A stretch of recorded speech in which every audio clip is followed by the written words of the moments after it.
আসসালামু আলাইকুম গাইস। আমরা চলে আসছি আজকে চট্টগ্রামের মহানগর এলাকাতে। আমার পাশে আছে একজন ছোট ভাই রাকিব।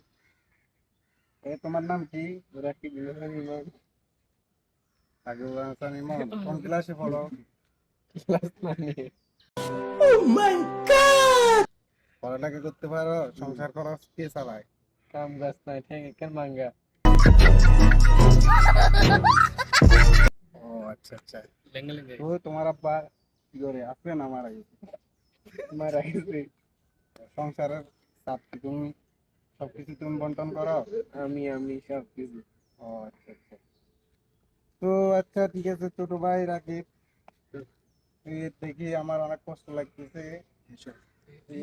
রাকিব, তোমার খবরটা আমাকে একজনে জানাইছিল কালকে রাত্রে প্রায় 10টার দিকে। তো আমি খবরটা পাইলাম, আমার কাছে অনেক কষ্ট লাগলো।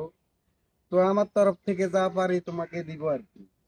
বেশি তো দিতে পারবো না, পায়ের ওরকম সামর্থ্য নাই আসলে।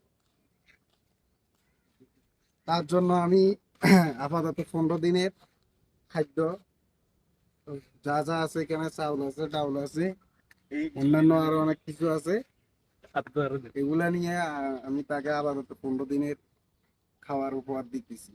রাকিবের জন্য 15 দিনের খাদ্য তার হাতে এখন তুলে দিতেছি। ঠিক আছে। আর আর তার জন্য আরো একটা বড় উপহার, আমি তাকে তার কর্মস্থানের জন্য এক সৌদি প্রবাসী একটা অটো আমার পেজের মাধ্যমে পাঠাইছে, মোহাম্মদ রাব্বি। তার এই বড় উপকার আমি কখনো ভুলবো না। তোমার জন্য এই অটোটা কর্মস্থানের জন্য আমি গিফট করলাম। তোমার অনুভূতি কেমন? আমার অনুভূতি অনেক ফিল করতেছি আমি। আমি তাকে তার হাতে চাবিটা বুঝিয়ে দিতেছি অটোর। ফিল করবো। উঠে বসো।